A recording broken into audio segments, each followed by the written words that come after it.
bersama kita?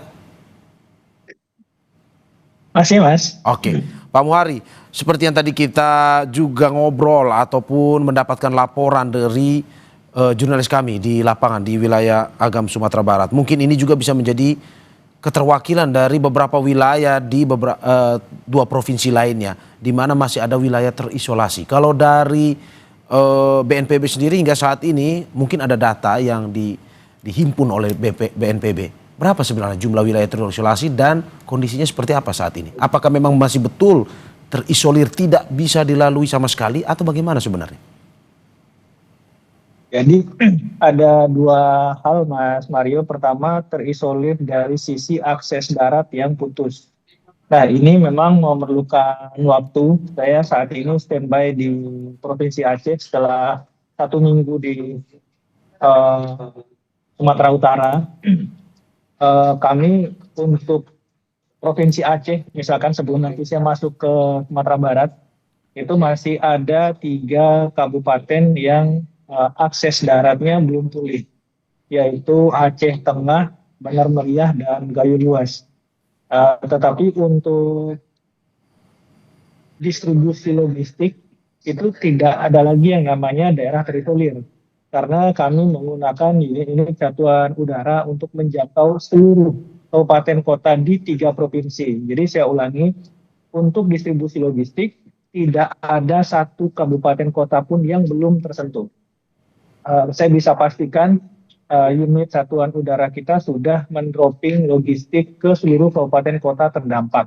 Tetapi permasalahannya, Mas Mario, memang untuk tonase kebutuhan logistik yang bisa kita dropping dari udara, itu tentu tidak semaksimal jalur darat. Saya ilustrasikan, kalau jalur darat itu satu truk itu bisa 10 hingga 15 ton sekali sorti, sekali jalan. Sedangkan dengan jalur udara, itu dengan heli itu rata-rata 800 kg. Dengan karavan, pesawat fixed wing karavan itu rata-rata 1,5 ton. Jadi memang tonasenya tidak seoptimal darat, tetapi kita punya keuntungan dengan bisa memperbanyak sorti. Artinya kalau jalur darat itu butuh 1 hari perjalanan misalkan, maka dengan heli itu butuh cuma misalkan 2 jam perjalanan, sehingga sorti bantuan meskipun hanya 1,5 ton itu kita bisa tingkatkan 2-3 kali.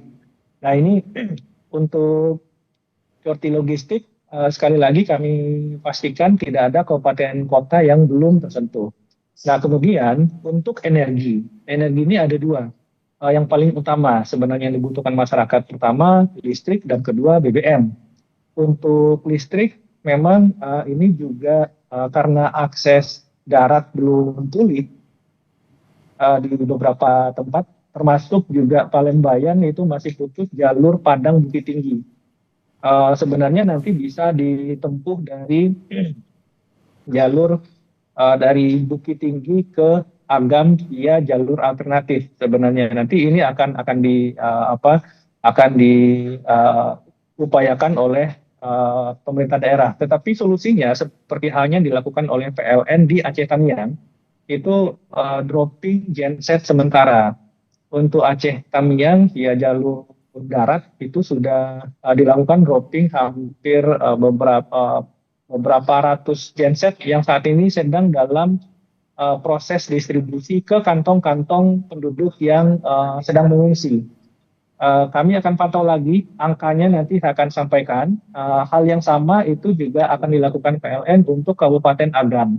Tadi disampaikan bahwa PLN akan mendistribusikan setidaknya 60 genset yang sementara mungkin bisa dilakukan dan dioptimalkan. Memang kalau ditanya cukup pasti belum cukup, tetapi bisa kita optimalkan di beberapa tempat kantong-kantong pengungsian agar bisa menggunakan listrik ini untuk keperluan-keperluan yang benar-benar penting. Selain itu, akses komunikasi tadi disampaikan.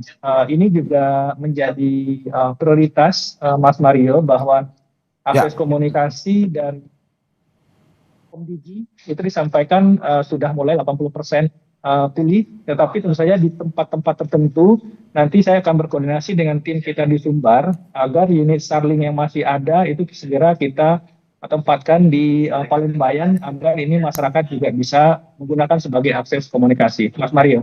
Oke, Pak, jika memang sudah tidak ada lagi wilayah yang terisolir ataupun maksudnya tadi bisa dimasuki oleh bantuan ya, baik itu secara darat maupun secara udara. Tapi bagaimana kita menjelaskan ada kondisi di mana masih ada masyarakat yang mencoba bertahan hidup dengan barang seadanya tanpa atau belum bisa menerima bantuan. Misalkan seperti kemarin kita mencoba mewawancari salah satu jurnalis kami yang melaporkan di lapangan bahwa ada anak bayi bahkan Pak yang sampai saat ini masih tidak bisa mengkonsumsi air bersih, malah miris sekali minum dari air banjir itu Pak. Pasti akan ada titik-titik yang belum, karena titik pengungsian di satu kabupaten itu bisa 100 hingga 150 titik, Mas Mario.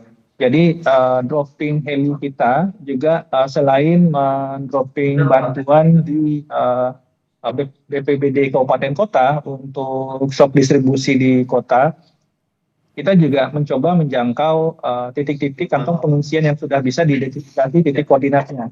Pasti teman-teman bisa melihat video-video visual yang kita lakukan, ada dropping-dropping logistik via udara, yang ini memang khusus untuk menjangkau titik-titik kantong masyarakat yang jauh dari pusat kota yang masih bisa diakses. Kami sangat paham, ini pasti akan masih akan ada masyarakat-masyarakat yang saat ini di pengungsian yang belum mendapatkan bantuan. Ini akan terus kita update koordinatnya melalui pemerintah daerah, dan kita akan kejar itu Mas Mario, karena unit satuan udara kita juga di 3 provinsi ini sudah bertambah dan pasti akan bertahap, tetapi kita pastikan itu akan setiap kali ada kita menerima koordinat, maka kita akan kejar hari itu juga untuk bisa dropping logistik, Mas Mario. Ya, oke. Pak, ini kita juga mengerti bahwa mungkin saja dari seluruh wilayah yang begitu luas, dari BNPB sendiri dibantu oleh TNI Polri maupun juga masyarakat, itu juga bahu-membahu untuk memberikan sumbangan. Tapi Pak, ada juga cerita di mana ada daerah yang sampai saat ini, misalkan pasokan logistiknya itu hanya bertahan hingga 3 hari Pak. Walaupun sebenarnya pasokan logistiknya itu juga tidak mencukupi sebenarnya. Nah bagaimana kita melihat, karena takut kan begini, bukan hanya mereka yang terkena banjir dan longsor yang mungkin akhirnya menjadi korban jiwa, tapi juga mereka yang bisa menjadi korban jiwa ataupun sakit karena kekurangan logistik pasokan itu Pak. Benar Mas Mario, jadi tadi saya sampaikan satu kabupaten kota itu ada sekitar, yang data kita yang sudah ada koordinatnya itu ada sekitar 100 hingga 150 titik pengungsi. Nah, ini juga kita upayakan setiap hari kita coba kejar titik pengungsian yang berbeda, minimal 1 sorti mereka bisa dapatkan. Nah, kemudian di setiap titik yang sudah kita dropping, maka kita akan rencanakan lagi untuk dropping 2 hari berikutnya sesuai dengan estimasi tonase yang kita drop pada hari sebelumnya. Nah, ini sudah masuk dalam rencana operasi harian kita. Kemudian kita juga mengejar setelah kebutuhan-kebutuhan 1-3 hari ini terpenuhi, kemudian kita akan mengejar lagi titik pengungsian yang belum tersentuh misalkan. Dan satu hal Mas Mario, bahwa heli kita itu penuh pada saat berangkat, kosong pada saat pulang. Nah, pada saat pulang ini sudah 2 kali kami menggunakan untuk angkutan orang. Kami sudah memindahkan 2 orang ibu hamil yang membutuhkan pertolongan lebih lanjut di rumah sakit yang lebih baik, itu dari 2 kabupaten ke Banda Aceh. Jadi ini kita optimalkan Mas Mario, heli kami membawa logistik berangkat, kemudian membawa pengungsi pulang. Jadi untuk pengungsi-pengungsi yang memang membutuhkan perawatan di rumah sakit yang lebih evakuasi warga yang memang membutuhkan. Sudah kita lakukan 2, Mas. Oke. Ada 2 yang kita pindahkan ke Banda Aceh. Oke.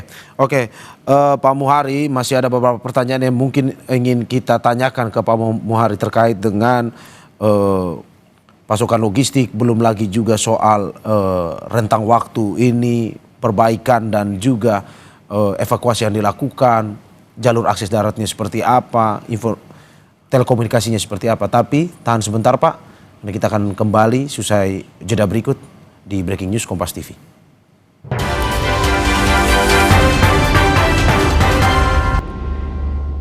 Saudara, Anda kembali di Breaking News Kompas TV, saya Vidi Batlolone. Saudara, ratusan warga Tapanuli Tengah, Sumatera Utara berjalan kaki selama 4 jam untuk mencari makanan. 9 hari setelah bencana longsor, desa mereka masih terisolasi.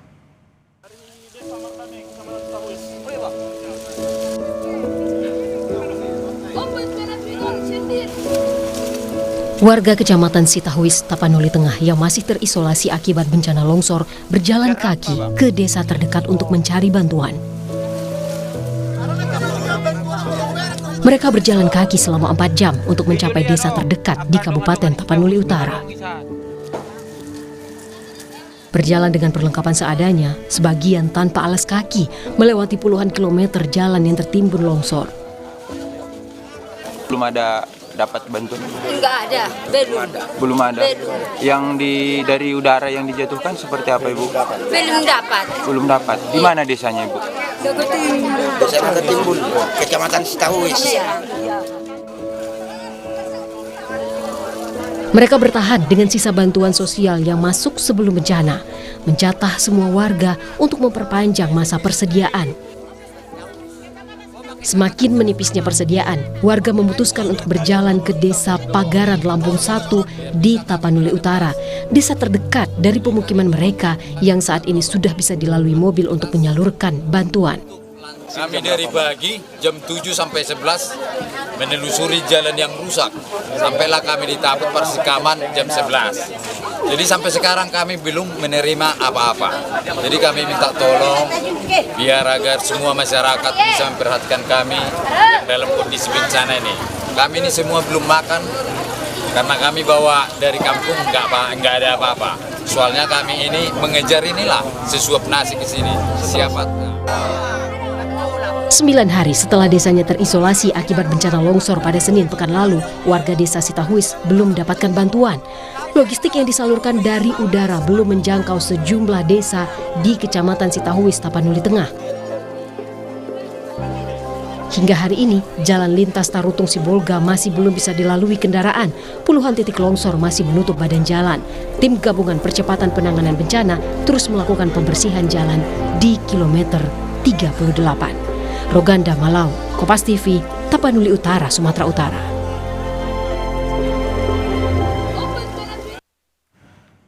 Saudara, kita akan kembali berbincang dengan Abdul Muhari, Kapusdatin dari Badan Nasional Penanggulangan Bencana atau BNPB. Pak Muhari, masih bersama saya?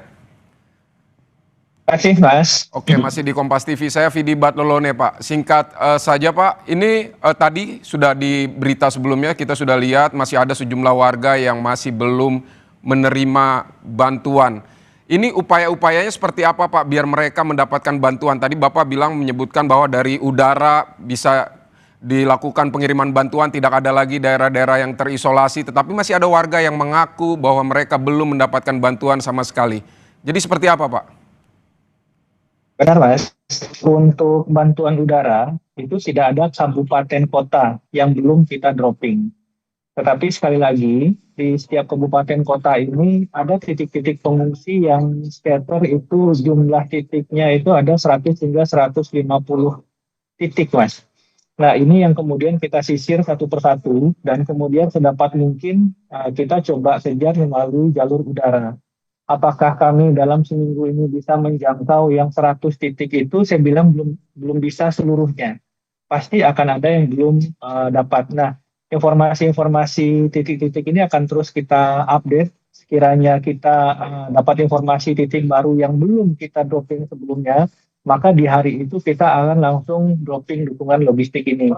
Pekerjaan kami setiap hari sorti penerbangan itu hingga 20 hingga 25 sorti. Pas 25 sorti dukungan bantuan.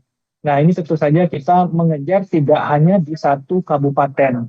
Ada 16 kabupaten kota di Sumut saja, misalkan ada 19 kabupaten kota, 14 yang titik parah di Aceh saja, misalkan yang harus kita jangkau titik per titik. Nah, untuk level kabupaten itu sudah saya pastikan semuanya dapat level kabupaten yang turun di Dinsos kabupaten masing-masing, di posko utama kabupaten. Nah, apakah ini nanti bisa tersalurkan ke semua titik pengungsian? Saya akan bilang itu belum akan.